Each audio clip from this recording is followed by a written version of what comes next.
I'm Jennifer Angel. This is my snapshot for you, Leo, for the week of July the 20th. There's a lot of activity still happening in and around your sign, okay? And more to come.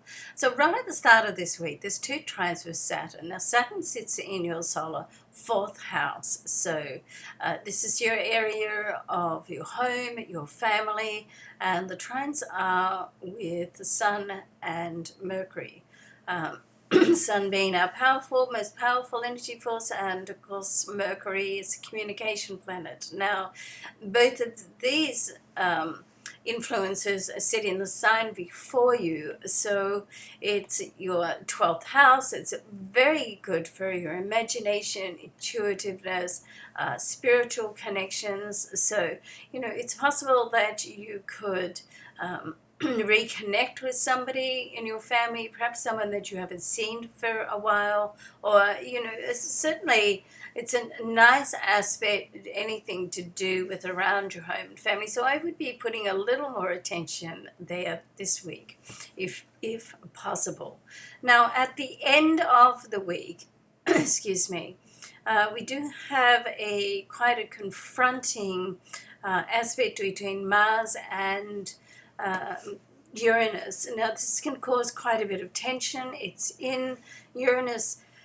Excuse me again. Uranus sits in your solar ninth house, and this is to do with, can be travel, foreign affairs, gathering of knowledge, study, and that these two together are quite sort of heavy duty planets. So you want to be careful that you're not getting into any argumentative situation with someone that perhaps isn't even to do with you, okay? Be careful you don't get dragged into something that all of a sudden gets out of hand. You're better to just sidestep that if you can.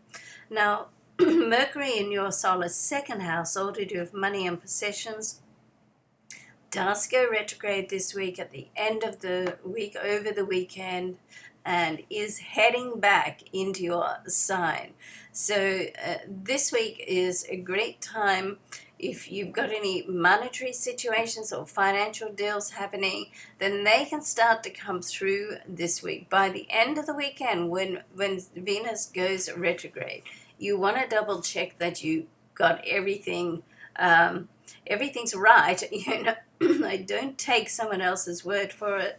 It's good to really just do your own research, read the fine print, and just go through things with a fine-tooth comb. You don't want to miss anything, particularly if it's a reoccurring situation or if something comes up around the past. You want to learn from the past, make sure you're not making the same errors, all right?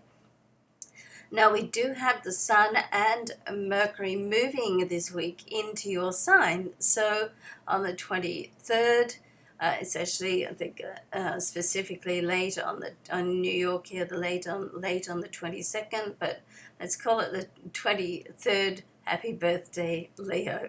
All right. So this is going to be a nice time for you over this next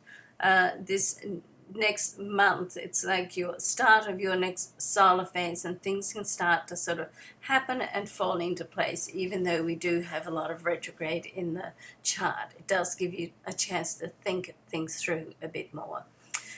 All right, have a great week. I hope it is a fabulous week for you. I'm Jennifer Angel. Don't forget to go in and have a listen to the Planetary Overview report. It's a 10-minute report, and I do go through the aspects in more detail, and we do have these two planet changes as well, or the Sun and Mercury. Love and luck to you. Thanks so much for watching.